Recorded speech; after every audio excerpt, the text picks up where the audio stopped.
Hello and welcome to the Inside Elland Road Podcast, helping Leeds United fans around the world get to sleep. I'm here with Graham Smith. Did yesterday's game help you get to sleep, Graham? I can never sleep after games, and it doesn't seem to matter whether I'm playing football or watching others play football. I just cannot get to sleep.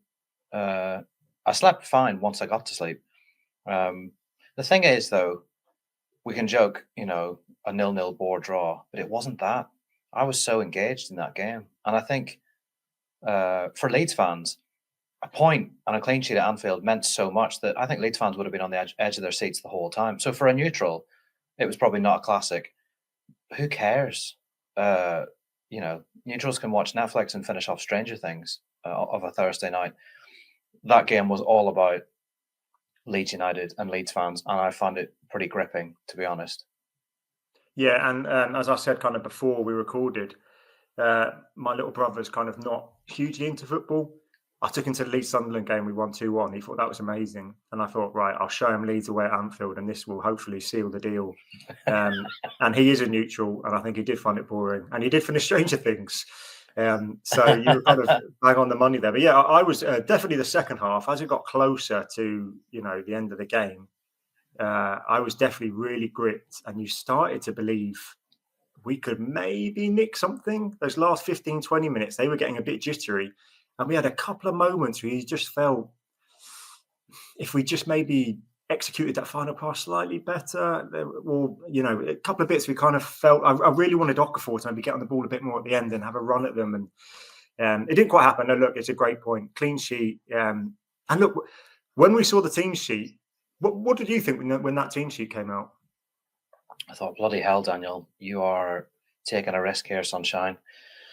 I thought he was teeing himself up for his first dose of criticism in just over a month, because if it went wrong and they got gubbed, the narrative would be very different today, wouldn't it? So, I think I was a little bit surprised to not see Calvert-Lewin in, and I just didn't have it in my head. Oh, he'll rest players with Sunday coming up, but I guess you have to take care of Dominic Calvert-Lewin, don't you? Because of his injury record and that, and he can't play every game. Yeah, you can't play him every game, but away at Anfield with his career history, it did feel like he would have a say in that game. And when that goal went in, the goal that was disallowed, I was on my feet. I'm sure I wasn't the only Leeds fan who was mid-celebration. I was hugging my brother. I thought, this is it. I've converted him. This is a great dramatic moment. And then I turned around, much like Calvert-Lewin, found out it was offside. But yeah, it probably was in hindsight sensible. And all Leeds fans, I think Sunday's more important to us than away at Anfield. And then, we'll get on to this, but losing Ampadu for that, for Sunday, and no Rodon as well. I feel like the first three names on my team sheet for Sunday would be Ampadu, Rodon, and Calvert-Lewin in that order. And obviously Calvert-Lewin will be playing, but losing those two, such a blow. That was just such, I don't know. That wasn't a booking. Am I being biased? Let's park that because I feel like we can let that simmer and then just let it explode later in the pod in an epic viral rant. I'd love you to go viral with an epic rant. That'd be tremendous. Completely out of character. Just calling for the referee to be tried at The Hague. The team sheet, I thought Bornau going in for a debut at Anfield was massive. Full debut in the Premier League. Let's see what you're all about, son. Bogle coming out, James Justin coming in, I thought was interesting. Gruev, I wasn't overly surprised at. Somebody put up a stat about his win ratio last year, and it was incredible. The number of games he played in that Leeds won. Farke loves him away from home as well. Loved him away from home in the Championship. And Okafor coming out, Aronson playing on the left. Again, Farke springing surprises. Rotating, using his squad, all very wholesome things.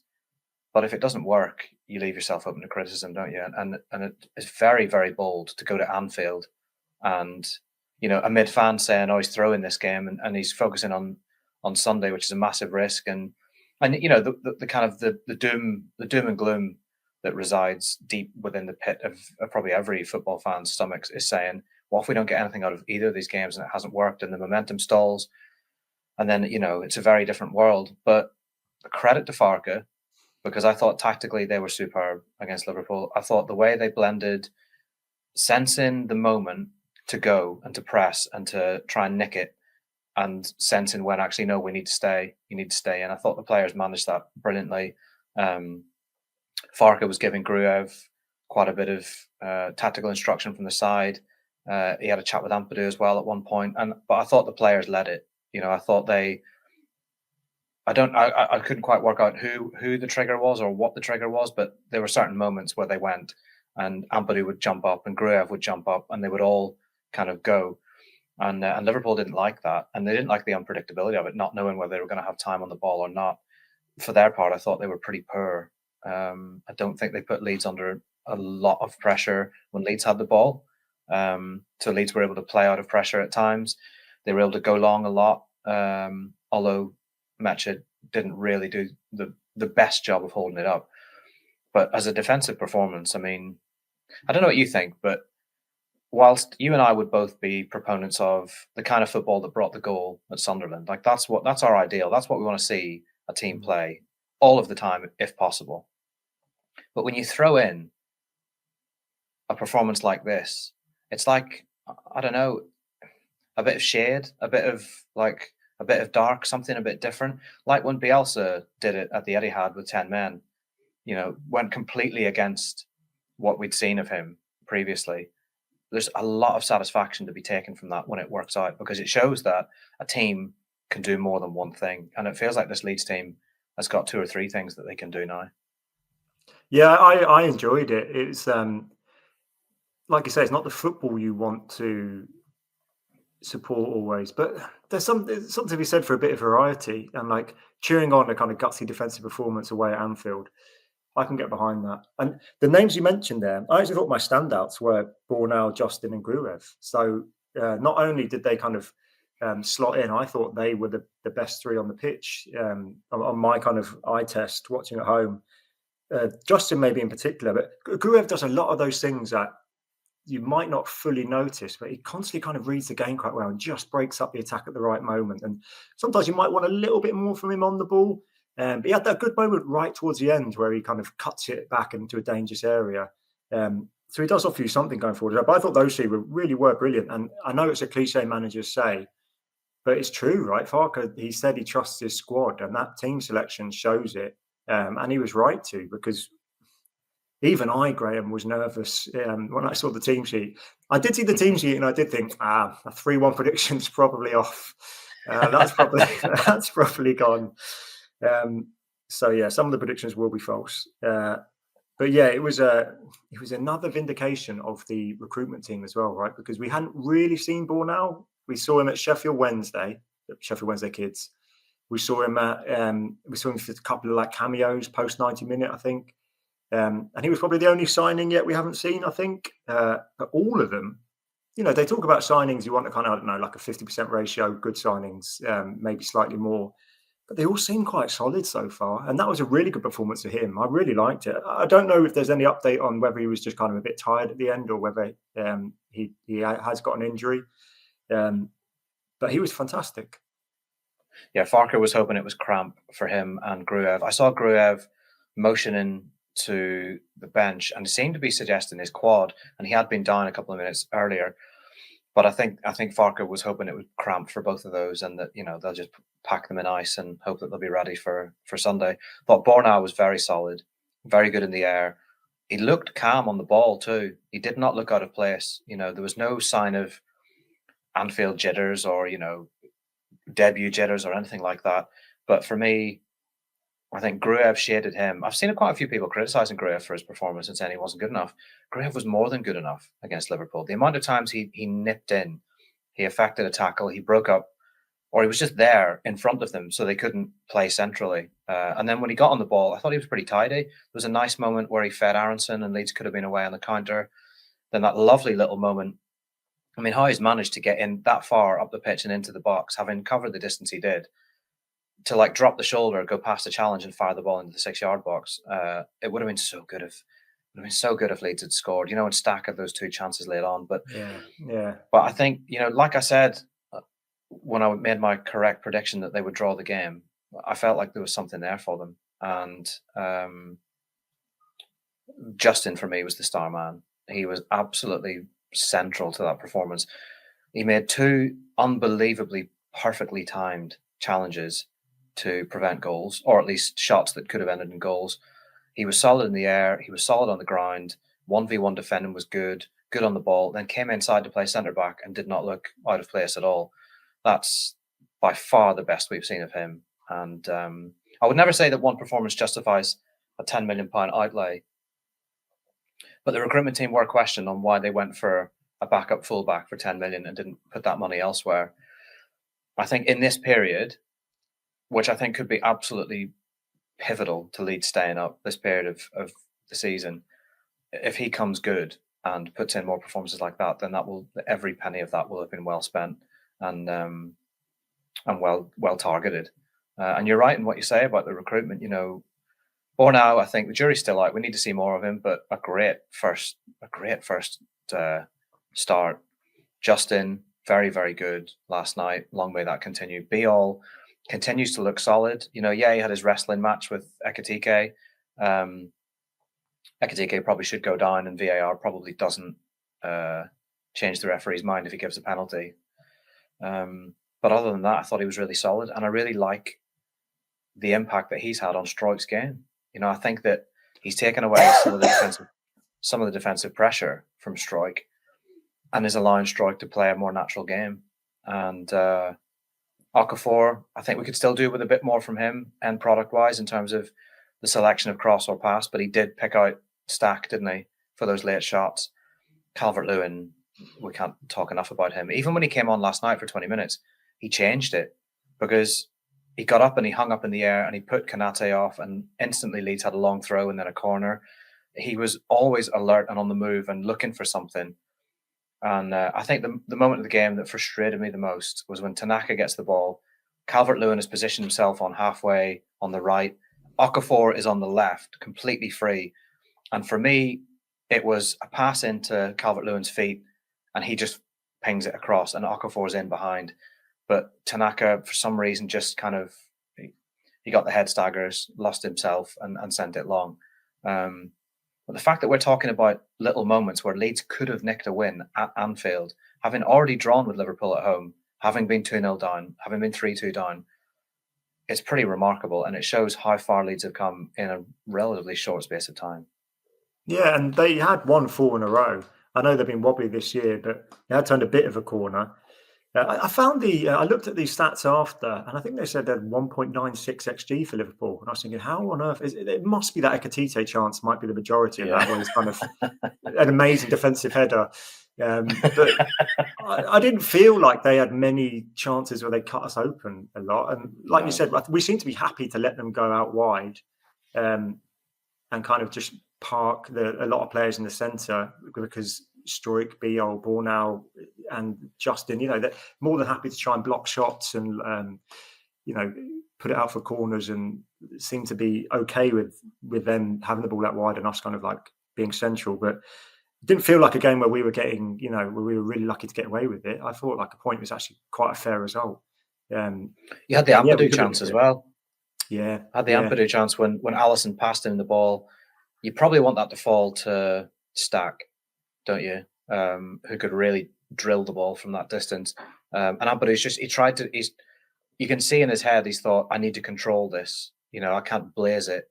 But because he's tried to control it, he's not really got any accuracy on it or enough venom to beat Alisson. But there were definitely moments where Leeds bothered them. And for all of Liverpool's possession, Farke said after the game in the press conference, they were happy to let Liverpool have the ball in areas where they couldn't hurt them. And I thought there were times when Frimpong gave Goodmanson a difficult first half, but I thought the way Goodmanson responded in the second half was absolutely excellent. Justin locked down the other side. So they weren't getting cut apart centrally, and they weren't getting done out wide all that often. So Liverpool just looked very, very frustrated. I thought Liverpool looked pretty ordinary, to be honest, on both sides of the ball for a team with such great quality. Beyond Ekitike, what did they really have in terms of threat? Wirtz had a chance that he blazed hopelessly high and wide. Yeah, they they weren't all that impressive. Atmosphere, again, like we said in the last pod, it was the Leeds fans making the atmosphere. The only time Liverpool fans really got into it was when the referee irked them. And now I think we should talk about the referee. Yeah. I was just heartbroken because my mate put it on WhatsApp after, and I was like, no, I think it resets. It resets. So I was kind of like, I'd convinced me, but it resets the next game, doesn't it? The kind of the 4-5 yellow card. Yeah, and then I was Googling it. I was going, no. I was kind of like in denial. I was like, no, it's fine. He won't be suspended. But yeah, he is. And it just leaves such a bitter taste, losing Ampadu, our kind of talisman and captain. For like, what was it even a handball? I don't even possibly was, but it's not a yellow card. It's just such a stupid. It's questionable. It's questionable at best. I think my annoyance with the referee, look, they have a difficult job, blah, blah, blah, right? But they also have lots of help. They have earpieces, they have assistant referees, they have a fourth official, they have VAR. They're getting plenty of help, right? And it's their job. And they're going to get things wrong. And I don't mind if they get throw-ins wrong or if they think something was a foul when it arguably wasn't. You know, there were lots of questionable decisions in that game. Oh my God, those skinny pigs are so loud. I can only apologise for that.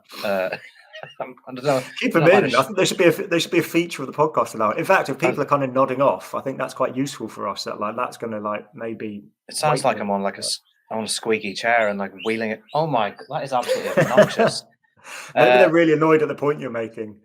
Yeah, they also thought that it should have been a free kick for Anton Stack in the first half.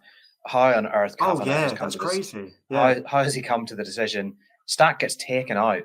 He beats the challenge. He gets taken out. It's a free kick in Anton Stack territory, and because Szoboszlai had felt the most romantic of gentle strokes of his face by Stack's hand has gone down, the referee stopped it for a head injury. Now that's on Szoboszlai. It's not on the referee because Szoboszlai is the one that's gone down. Somewhat ironic that Arne Slot then in his post-game presser is talking about players being smart and about how his players stay on their feet. Well, Szoboszlai didn't.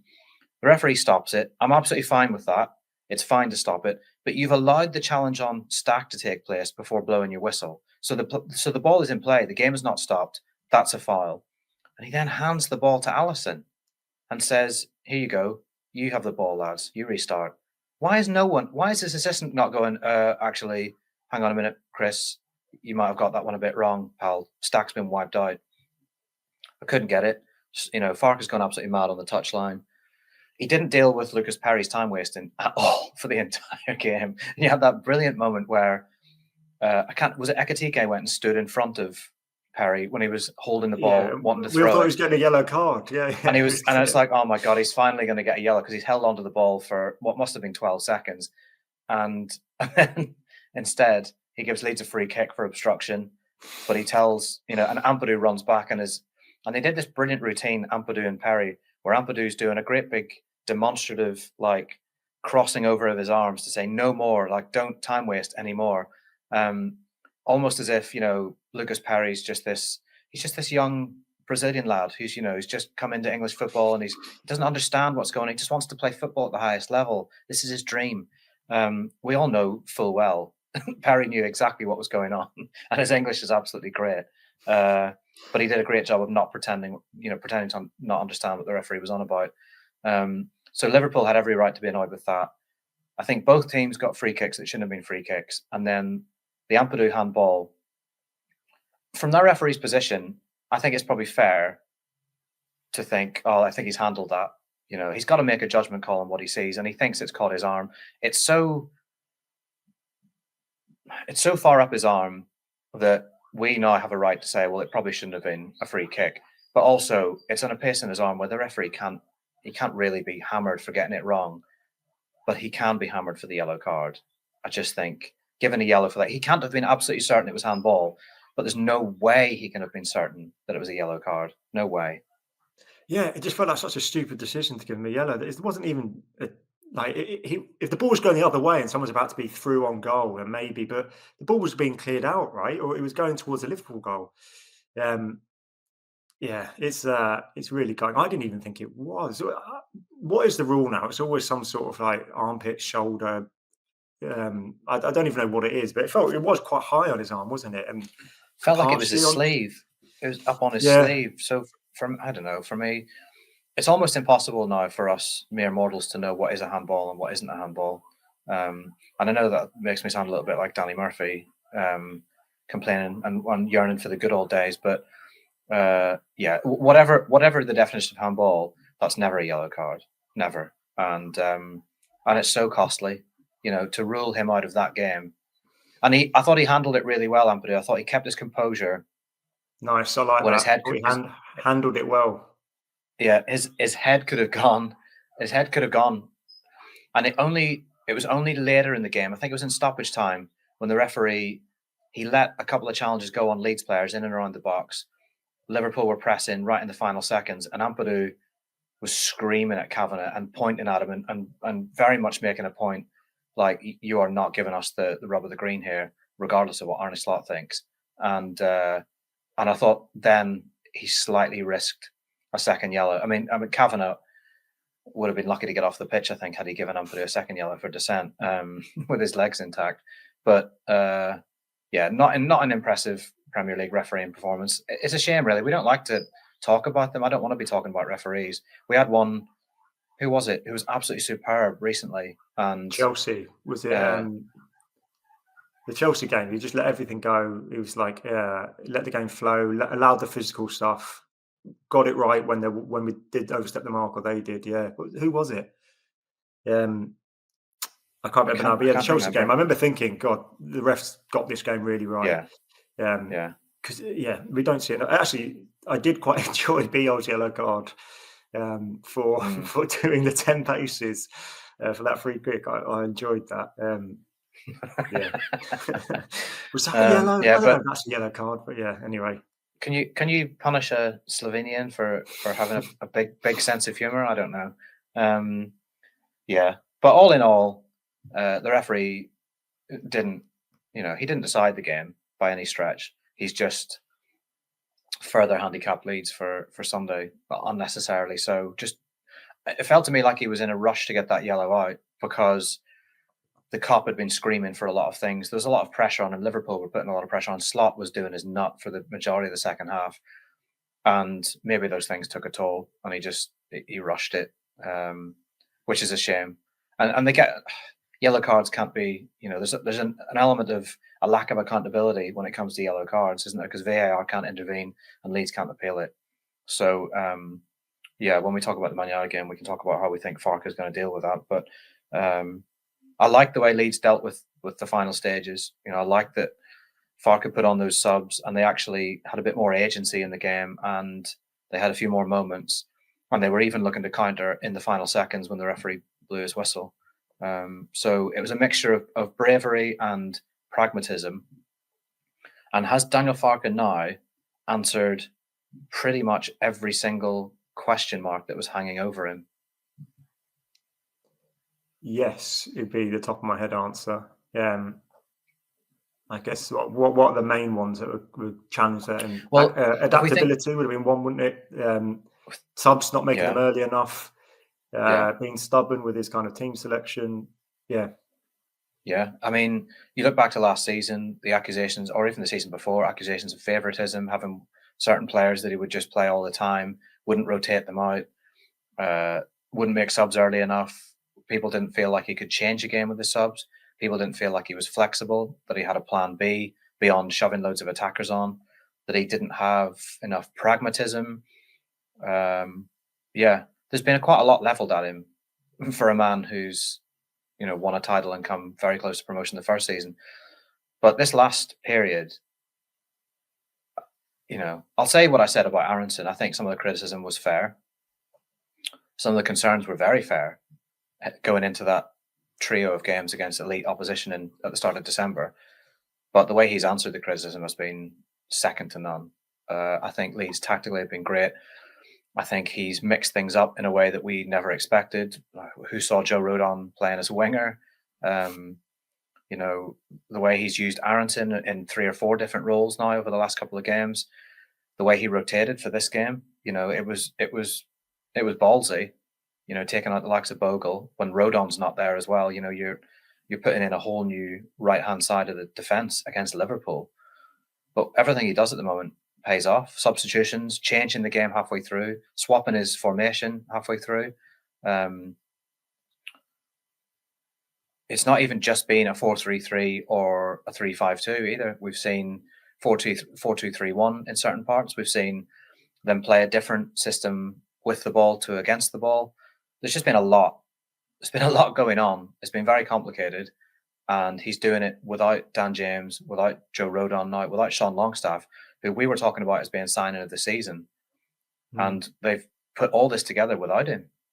It's been remarkable. And it's been really good fun. I've really, really enjoyed the last few weeks covering Leeds United because you just don't know what you're going to see from them. But I think it's fair to say that, so I'll use a skinny pig analogy, right?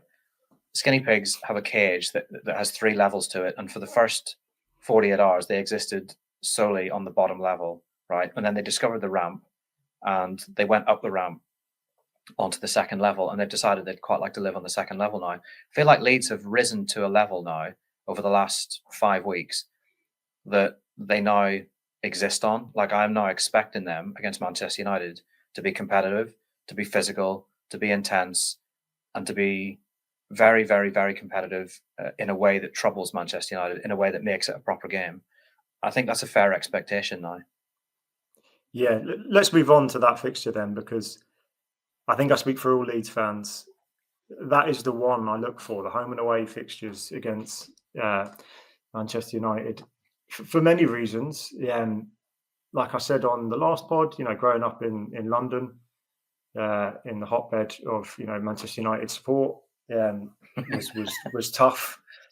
And growing up in that kind of Ferguson era as well, it was just hate's such a strong word, and I try not to use it in football, but I really didn't like that team. And I think football hate is fine. I honestly think that hate, as long as it's football hate, and as long as you're not staving someone's head in, or breaking the law with your words, then I think football hate's fine. It's fine. It's okay to hate.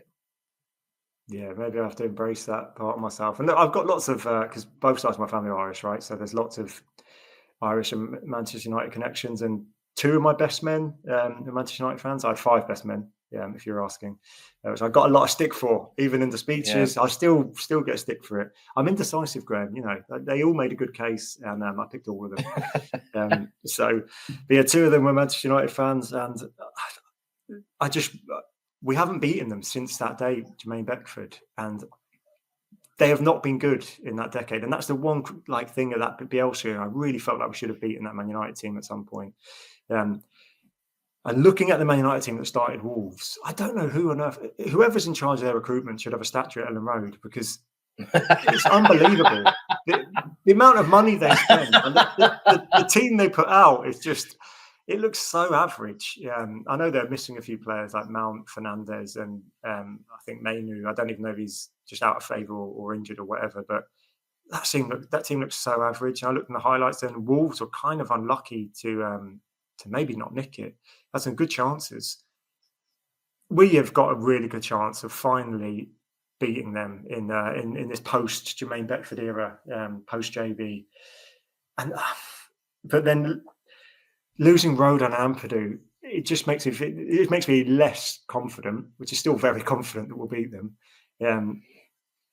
But I just really want to beat Manchester United, is what I'm trying to say. I've no more analysis than that. I just really want to beat them. I don't know what he's going to do. Should we start with a team then? What would you do now? Rodon's obviously definitely out. Ampadu is suspended. There are a number of different ways you could go. I think he'll probably go Gruev, Stack, Saraka, and still go 5-3-2 if Bornau's fit. But I don't know. Yeah.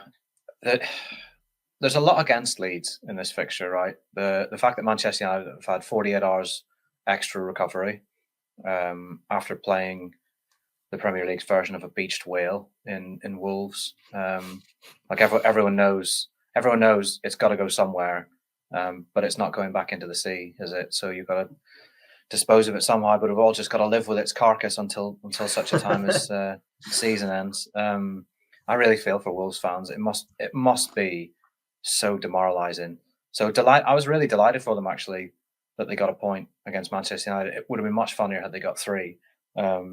What a moment that would have been in their season as well, because even when your team's getting tanked, say you support like a League Two side, and you, like Chesterfield went to Chelsea, right, and they were getting beaten like 4, 5, 6-0, and they got a counter attack and scored a goal, and the away end went absolutely mad, and all the players went absolutely mad as well. And I thought that is so good that you can like still celebrate a moment and still let football make you happy, even in the midst of a big defeat. And I think for Wolves fans as well, good on them, for getting something to actually enjoy in a season of abject misery.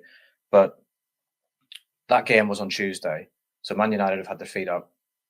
Leeds have then exhausted themselves at Anfield. They've got no Rodon. They don't have their captain. Bornau must be absolutely shattered. He started to look shattered towards the end. He was obviously cramping up. Gruev will probably be shattered. But you've got Calvert-Lewin to come back in. You've got Bogle to potentially come back in for Justin. You could even have Bogle come in and play right wing back and Justin drop into the back 3, so he wouldn't have to run as much. And if Bornau's not ready, no long throws unless somebody else has got one up their sleeve. But still plenty of opportunities to get the ball in the box and get the big boys forward. I think 3-5-2 to start is probably what I'd want to see. I'd probably want to keep Bornau in. I'm really in two minds about whether you go Justin or Bogle. But Bogle has been the first choice. Going forward, he is excellent. He has had some difficulties defensively. Is Justin's one really, really good performance enough to keep him in? If he might be leggy. It's a really hard one. It's a really difficult one to call. Again, we can't really predict his team. But in the midfield, Gruev probably has to play as the 6, when Stack will play, and then is it Tanaka or is it Aronson? In the way that Aronson played against Sunderland. I think it will be Tanaka. I did think Aronson was obviously also an option. I personally, I would start Bogle because we did miss that kind of thrust on the right-hand side. As good as Justin was, I think your skinny pigs agree with me. I think that was a whistle of agreement I could hear. So I would start Bogle. And thinking of that Man United team at Wolves, I think it was Dorgu who played on the left, who doesn't fill me with fear. If they had a star left winger, you maybe think, okay, Justin was so good defensively, let's kind of shore up there. But Bogle hasn't been terrible. So I think I would go Bogle just for what he gives you offensively. But I think you're right. If Bornau is maybe a risk, I'm more than happy James Justin slotting in there. Obviously, they've got Sesko, who is quite a tall, physical player. But Bio and Stroik should be enough to kind of handle him. So I think 5-3-2. And Metcha worked hard, but he isn't the same lone forward as Dominic Calvert-Lewin. And that's not throwing shade at him, because I think Dominic Calvert-Lewin is basically like just excellent, world-class in that role. And like you said, it wasn't just that he wasn't always winning the headers when he came on, but people don't get a clean header when he's around. He's just there enough, like backing in, and then we get the second ball. He just is such more of a nuisance for defenders, and he just does that job so well. And when he does win it down, he can bring people into play. I liked him and Metcha. I think the only time we've seen it was the Chelsea game, when it was our probably most effective direct football. So I would probably go back to that for this game, because I think Man United I think they're really average. I think they can be rattled. And I think a fast start, going direct, maybe we lose the long throws, but obviously on set pieces, Bornau, Biol, Stroik, Calvert-Lewin, Stack taking them. Like, we've still got threats all over the pitch. So I'd probably go 5-3-2. Metcha, Calvert-Lewin. I'd start Bornau if he's fit. I'd go Bogle back in, and I'd go Tanaka, Gruev, and Stack. And it's not ideal. I would love Ampadu and Rodon to be there, because you feel like they're kind of that kind of heartbeat and that kind of link with the crowd, and they know what it means to Leeds fans, and they really get it. I'm not saying the others don't, but you just know how much they care about the club. You can see it in how they perform and their kind of body language, and how much they kind of what they show after in interviews. I feel like they're both really happy here, and they'll be gutted they're not playing. Yeah, they will 100%. They'll still be around the dressing room, though. You know that Ampadu will do that job in the way that Manchester United's really likable captain Bruno Fernandes will be doing, I'm sure, for them during his period of absence. Is there a player easier to dislike in the Premier League? I don't know that there is. I really don't know that there is. Can you think of That's one? a good question. I think he's so far and above. He's the pound for pound. You know what I mean? He's John Jones, isn't he? He's just it's not negotiable. He's the people's unchampion. Yeah, just a dreadfully dislikable character when he's on the pitch. Great though that he is out because he can be talismanic for them. He can produce a bit of magic or drag them back into a game. So it's good that he's missing. Leadership is a big thing for this game for Leeds, and you're going to be looking to some unexpected sources of it, I think, particularly in the midfield. Tanaka's not really the vocal type. Stack, similarly so. And neither of them are the nasty type, that Ampadu can be. So there's a slight worry for me about physicality, aggression, leadership, nastiness. Gruev, I think, can be a bit of a leader. He does quite a bit of pointing and shouting and trying to organise people. There's a couple of times when he was calling people forward, to press last night. I think Biol is a vastly experienced player. He's played in the Moscow derby in Russia. He's played for Slovenia against Croatia and played a lot of times for his country, played in Serie A.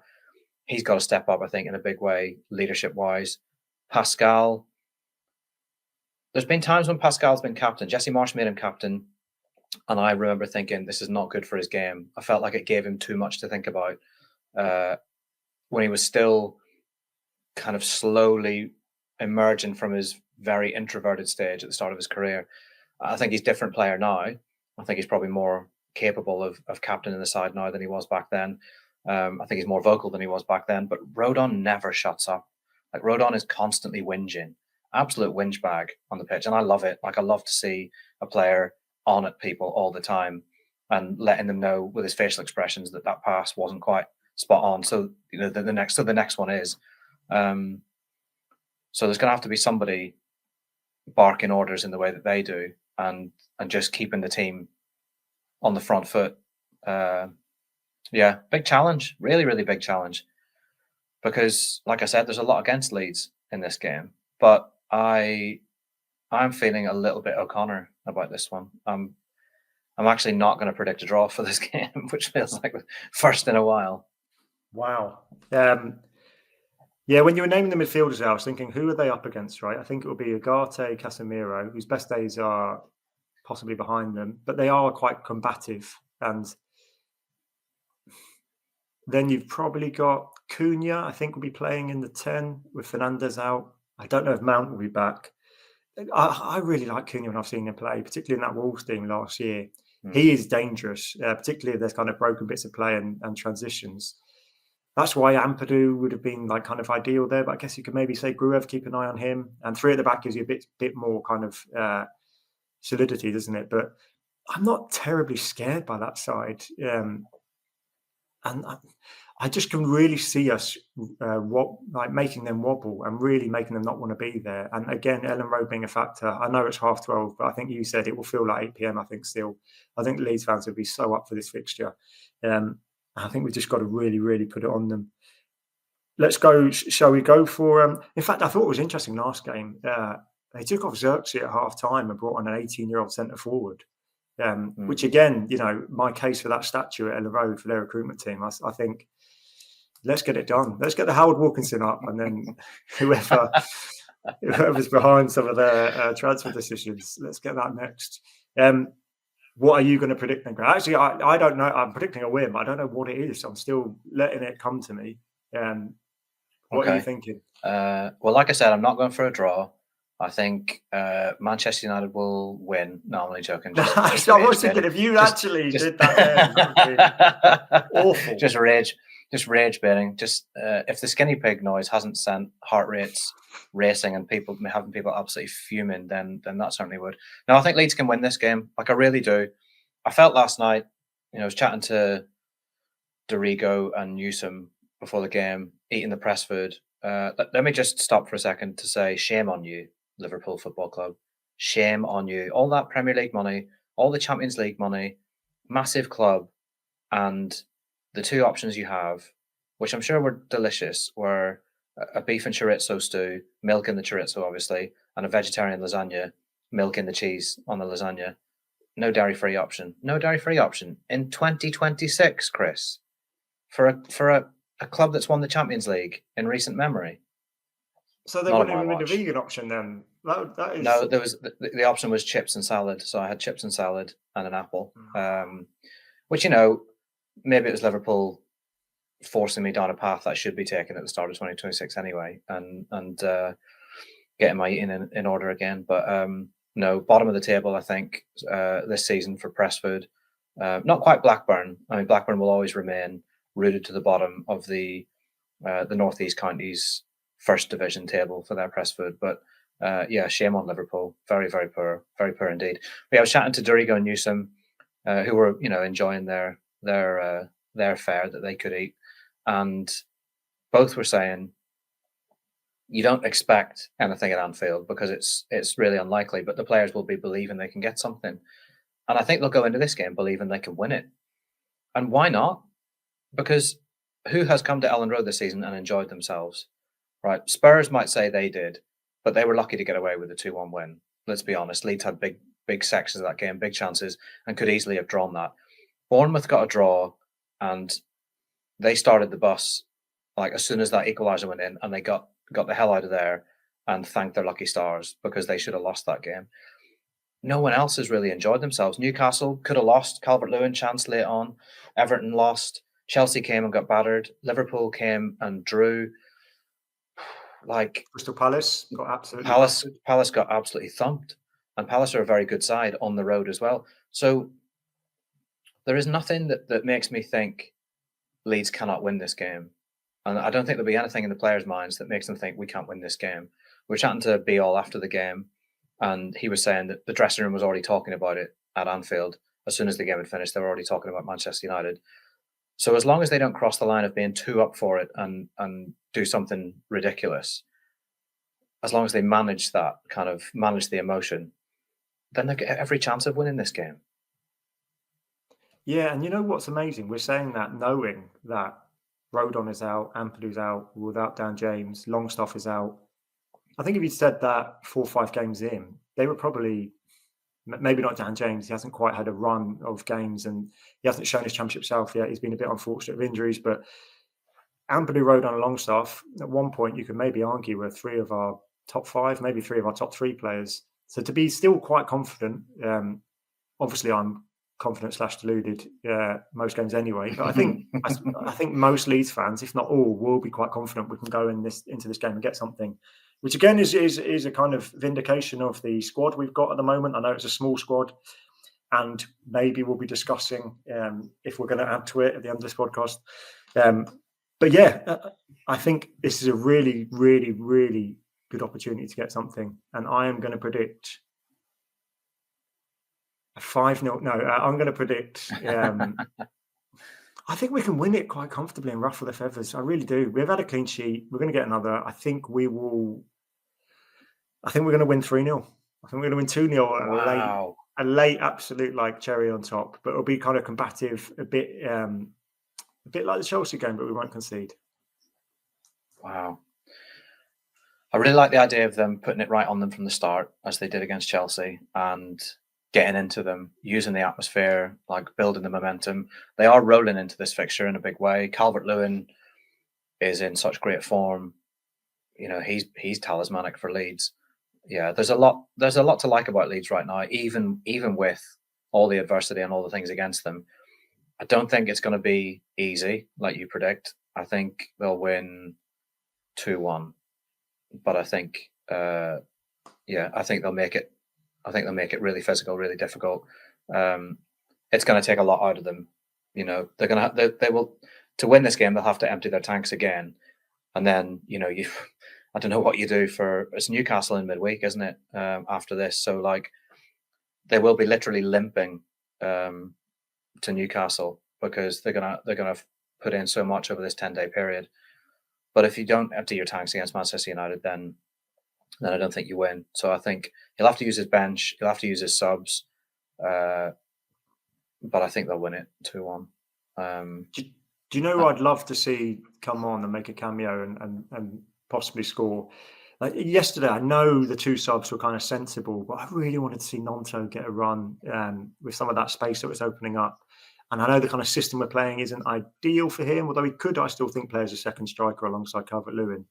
But in the 4-3-3, if we switch, I would love to see Nonto get a good half hour at some point coming up. And maybe with Newcastle coming quickly off the back of Manchester United, then maybe that game. But he's looked really good when he's come on. I just really like him. I still think there's such a high talent ceiling there. I would love to see him play some part in this fixture and help us get something. Yeah. What I've liked about Farke of late is that he is showing that he's not just saying I trust my players, because we've heard him say it before, and yet there's been players that haven't had a chance, haven't had a start. He placed a lot of trust in Bornau, Justin, Gruev at Liverpool, a lot of trust. That's massive for the squad, because then it's not just a starting 11 and then the subs cheering them on, and watching them go and do the business against teams. They're all involved. Gnonto's been involved too, in a big way over the last few weeks. He's made some really important cameos. Sunderland maybe wasn't his best cameo, but he's got himself involved in a big way and made himself a factor. So it would be great to see him come on and feel like he's also like being a part of it. It makes me think about, the opposition and how under Ferguson, he always used to tell players, I've got a game for you in mind. If they weren't playing, he said, I've got a game for you. So let them think that they've got a part to play coming up. That only really works if then you do back it up. And that's what Farke has done with this little bit of rotation and with the way he's been changing things. And Farke has done that. And I think for Gnonto as well, there will have been frustration this season, and you hope that he uses that. But he is also seeing others get chances and do well. So hopefully that will motivate him. Yeah, I think it might have been the Palace game, but there was one goal where we scored. I remember all the subs coming and celebrating with the players, and Pirot and Gnonto were right in the middle of it, and they looked genuinely delighted. And I thought that's such a good sign. Even though they're not playing and taking part as much as they'd like, they still seem to be a real team spirit, and they're really happy that we were doing well. So it would be nice if, perhaps some of them could get rotated in, and same as Bornau, Justin and Gruev slot in like they've been playing past 10 games in a row. It'd be really nice to see. But you did mention squad, and that is kind of a segue into improving the squad. And it is January now, Graham. Who was the first person to ask you if there's any transfer news? I received an email probably 30 seconds after midnight, just after we passed into 2026, from a young fan called Chris O'Connor saying, any news? And I didn't receive a reply. So here I am calling up on my... just chasing up this email, Graham. Just checking in. Hope it was okay. Just thought I'd follow up on the above. Let's do, before we go to Leeds, right? I noticed West Ham today, apparently they're quiet about Sterling. They're in talks with Traore from Wolves. Castellanos, is it? The guy from Lazio forward, and Pablo from the Portuguese league. So they have obviously possibly got it kind of looks a little bit like desperation, I guess, on the outset, / maybe they've got a list and they're just moving really early. They know who they want. I guess a lot of fans sometimes think, why don't we have a list, and why can't January 1st we just get it done? I know the caveat often is that some of the players Leeds want might not be available until later in the window, until other clubs have done stuff. So it's not always as simple as that. But you mentioned one, possibly two. Is that still what you're hearing? Are there any names, positions you think of kind of that you're willing to say, it will be centre forward ideally, possibly one other? I don't think much has changed in terms of their intent. I think they still intend to do business. They're not intended to do major business.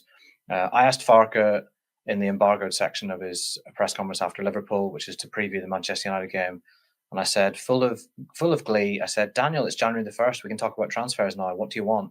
And he said, I want to postpone our discussions until, I think he said, like the 10th or the 11th of January. He said, because nothing's going to happen before these games. Daniel, you are a fun sponge. That's not what I was after at all. But I know I spoke to someone at the club last week, and shopping lists were being worked on for Farke for January, and they are busy. That's a thing that like fans hate to hear is, behind the scenes we're really busy, because they just want to know you're going to do something.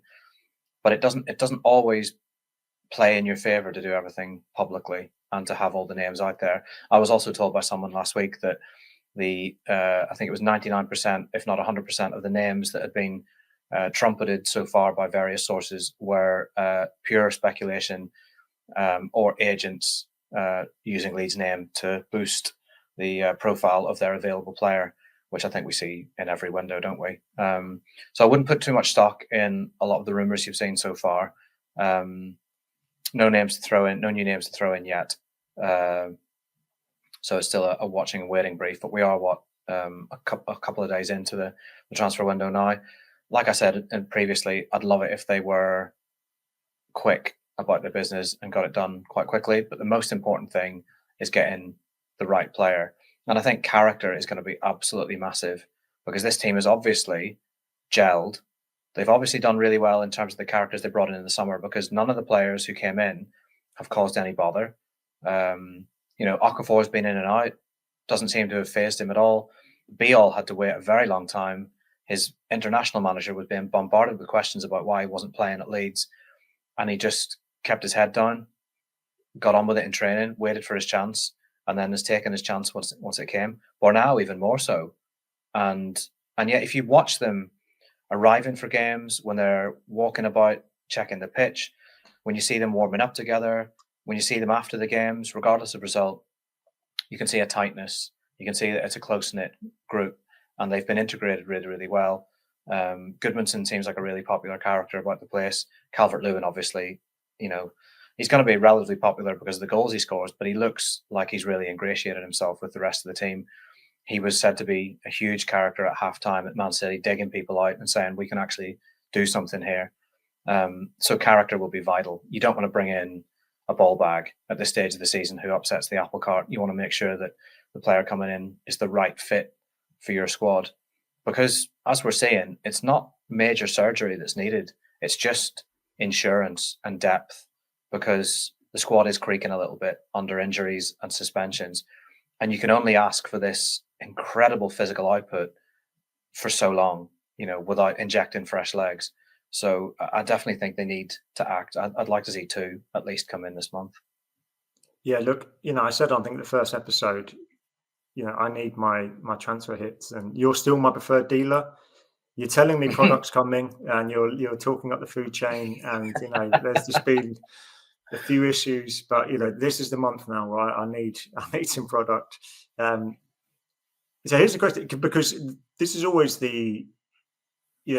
as a Leeds fan, you're always kind of burnt by windows and not always getting what you want towards the end of them. Do you think it would be a disaster if no one came in? Potentially, yeah. Because Calvert-Lewin got injured, say February the 1st. Yeah, it could have a whole different spin on the run-in or the end of the season. That's the one I really feel about. Yeah, you would look a lot less clever if Calvert-Lewin, touch wood, it won't come to that. But if he picked something up, was out for a few weeks or more, I